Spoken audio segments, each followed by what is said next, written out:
got a great reader question in from Ann asking about which side of the cut line we're supposed to have the blade go on when we make a cut. But it's more than just a left, right, or center kind of question. So we brought in Tom Gaige to teach us how it's done. All right, Kenny.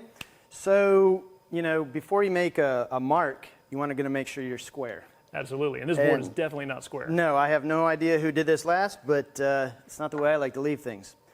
So I'll take my square here, mark a straight line, and you can see how out of square this really is.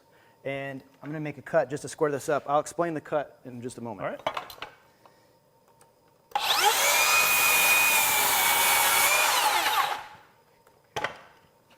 So now that our board is squared up,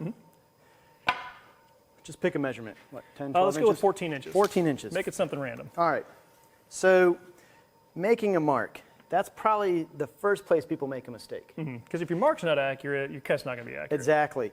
And so for me, an old contractor, an old carpenter guy that I learned with many years ago, always told me, measure twice, cut once. Right. All right? So we're going to measure 14 inches right here, and I'm going to put a mark like this.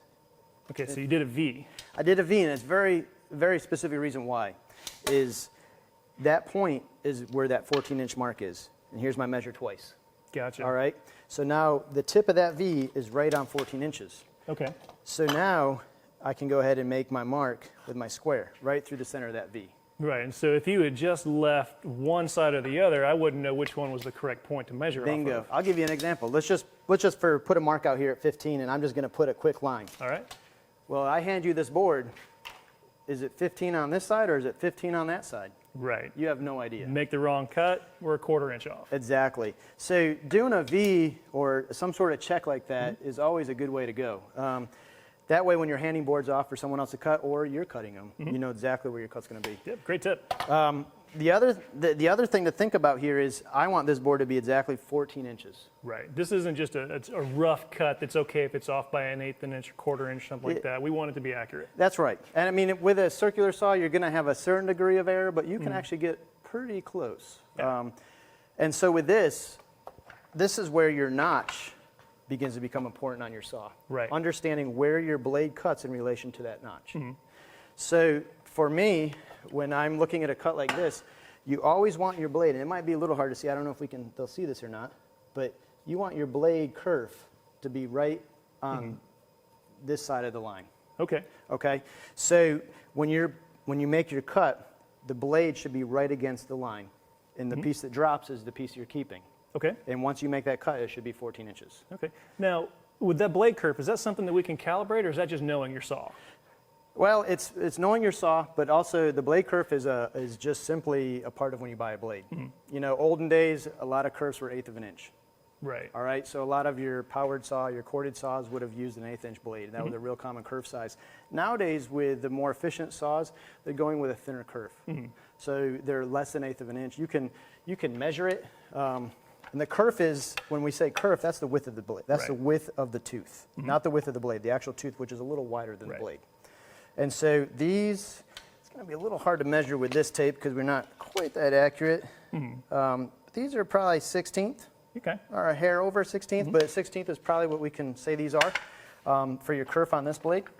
And then when I go to line up my blade, I've used this saw enough that I know where it cuts. And the notch is actually correct on this saw. It might not be the same for all saws. Sure. Especially if they've been dropped, used, you never know. People drop saws on the job site?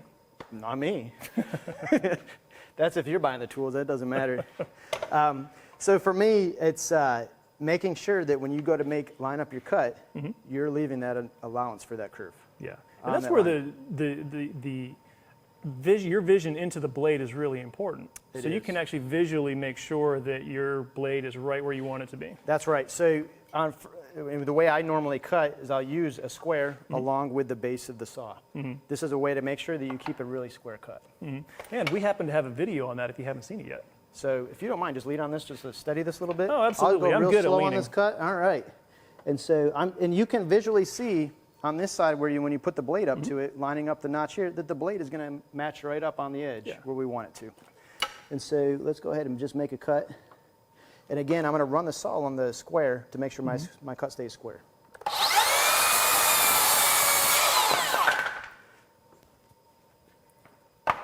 Cool. And what I've got left is, looks like you went right through the tip of your V. then we should be right at 14 inches. 14 inches. How about that? So always cut to the far side of your line if you're dropping your wood, and put your blade right on the edge of the line. Then Good you'll have deal. a perfect cut.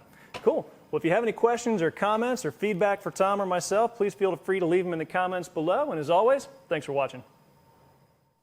Help us out by subscribing to our channel below. If you enjoyed what you saw, hit that like button and turn on notifications to stay up to date on our latest videos.